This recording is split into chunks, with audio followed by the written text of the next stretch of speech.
overall revenue is what that costs you. It's not a direct cost. It's split above cash handling, security, employee counting, the deposits.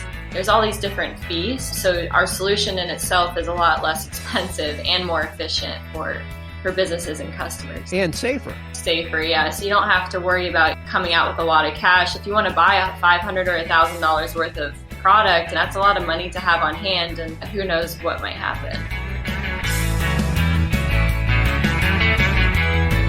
From MJ Bulls Media, it's the Raising Cannabis Capital Show.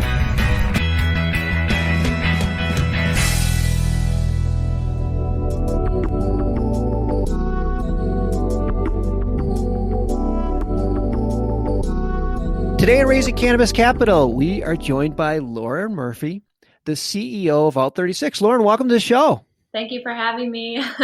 I'm super happy to finally have you on the show. We've known each other for a long time, but I've never had you on. I know.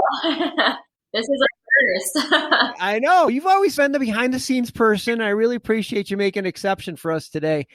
I thought we'd kick off things by laying a couple common misconceptions to rest. Even though cannabis is legal in many states and it's generally accepted throughout the country, it's still illegal nationally, which means we still have banking problems because banks are bound by their charters, forbidding them to do business, including processing credit cards with federally legal businesses. So, Lauren, without Alt36, how do dispensaries process sales?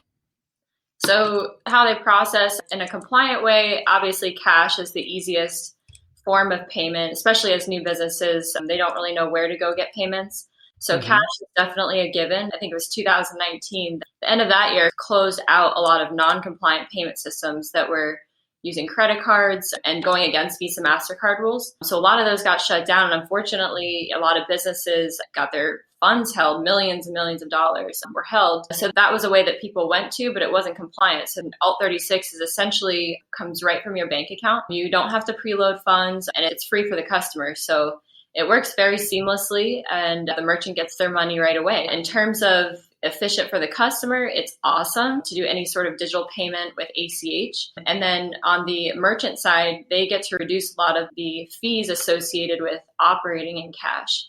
Oh, yeah, for sure. It's not to mention the danger of it, but so it comes right out of their checking account, but maybe get into a little bit more detail because you have a unique way of doing this that's compliant and safe at the same time. Yeah, absolutely. So in this industry, I would say we're one of the most compliant payment systems, primarily because we're registered as a money services business on the federal level. Even though it is illegal federally still, there is guidelines that FinCEN's provided on reporting. We're essentially considered a financial institution, even though we're not a bank. So we do all the reporting that they require basically to move cannabis-related funds. And then on the state level, as it applies, we get money transmission licensing. But all that means really to the merchant is that it's a compliant solution that's not going to get shut down. I would say that's the forefront of what they should care about. And on the consumer side, it works very similar to a Venmo style experience, which is something that they're already used to doing in normal everyday behavior. So it works very well there. And there's a lot of cool things that we're coming out with. This year, we're really changing our narrative and focus for being very consumer focused and consumer at the forefront and just focusing on really delighting these end consumers, because we think by doing that, we'll really end up growing our business, but also the merchants that we partner with to make it as easy as possible for customers, incentivizing them, different cash back promotions, if you will. That's really cool. It's like you said, Venmo, or I use Zelly, I think it is. Is that how you pronounce it? I don't know. For all my business banking, where yeah, it's very simple. one click and it's immediately there. There's no like delay in transfer. It's just people are comfortable with that approach. And more important, the whole cash thing. It's dangerous for the customer. It's dangerous for the employee. But now you add COVID into the mix. Yeah.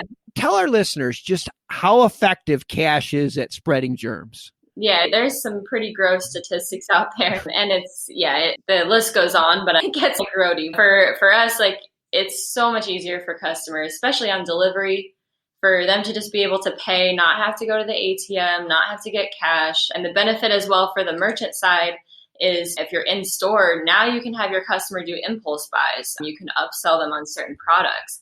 they don't have the cash in hand. So it really helps everyone involved. But yeah, the cash is, in addition to it costing, I think it's anywhere from 20 to 25% of your overall revenue is what that costs you. It's not a direct cost. It's split above cash handling, security, employee counting, the deposits. There's all these different fees. So our solution in itself is a lot less expensive and more efficient for businesses and customers. And safer. Safer, yeah. So you don't have to worry about coming out with a lot of cash. If you want to buy a $500 or $1,000 worth of product, that's a lot of money to have on hand, and who knows what might happen.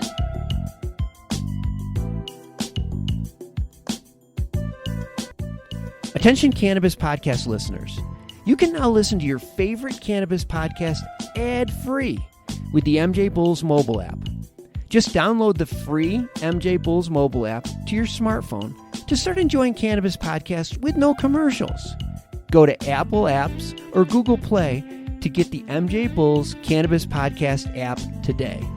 I think you make a really good point for a listener that's never been in a dispensary. I walk in, I go to the ATM, I get $100, I start to shop, and I'm like, oh, I really like that, but I only have $100. Let's just get it over with. Versus, right, if you had that right on your phone, I can do 115. That's okay. Yeah, exactly. Yeah, that makes a big difference. So you're already in a lot of dispensaries and working with a lot of cannabis businesses. What's next? Where are we going with this next? So right now we're approved in 8 different states to operate, but our main focus is really California and Arizona. So our focus is very much consumer at the forefront.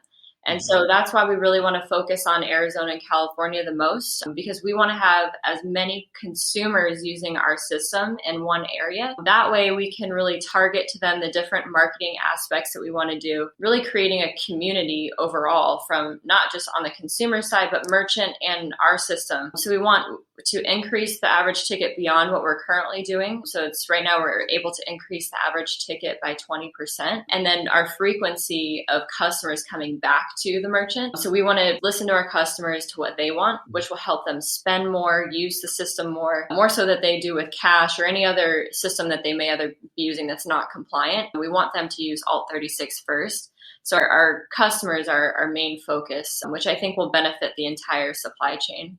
Oh, for sure. And if I am a customer that's already comfortable with using Alt36, a dispensary is, geez, I need to make sure that I can service that customer. If they come in and they go, do you use Alt36? And they're like, no, hang on, I'll go over here. So I think it's brilliant to focus, especially California. Geez, it's bigger than the whole country of Canada. Yeah, absolutely. And that's a good point, like to use for a dispensary doesn't use Alt36. Our underwriting process is pretty streamless. So they could go to alt36.com and set up a merchant account. But in terms of the customer walking away to another merchant, they're not just losing a customer from not paying with Alt36. They're losing out on that increased spend that they could have had at that store. This is a lot of marketing. Are you going to have to raise capital to assist you with this expansion? We are. We just okay.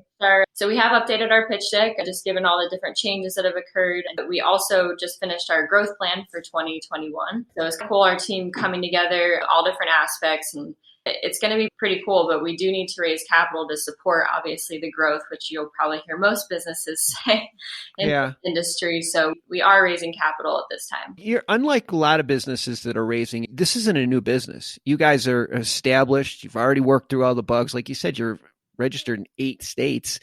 And that groundwork right there is worth, so much because it takes a while to get all that licensing. That must have taken forever. Yeah, it definitely does. And it's upkeep each year. But the exciting thing that we have within the next 30, 45 days is we'll actually be approved to process in all states that have a medical or recreational program. And that's primarily through a different transaction flow that we've created. We'll act as more of a traditional merchant account. So our banking has approved us for that. Our existing investors have put additional capital in there to help us get there because there's such a huge opportunity for that for us. And we're also working a couple of point of sale platforms. And that is another incentive to us growing. It'll grow pretty dramatically because they'll have their goal is to really do a land grab and get as many merchants using us as possible. So it's a pretty attractive time for an investor. We've restructured the company. We're really hitting this year pretty hard. And I think it's going to be pretty successful.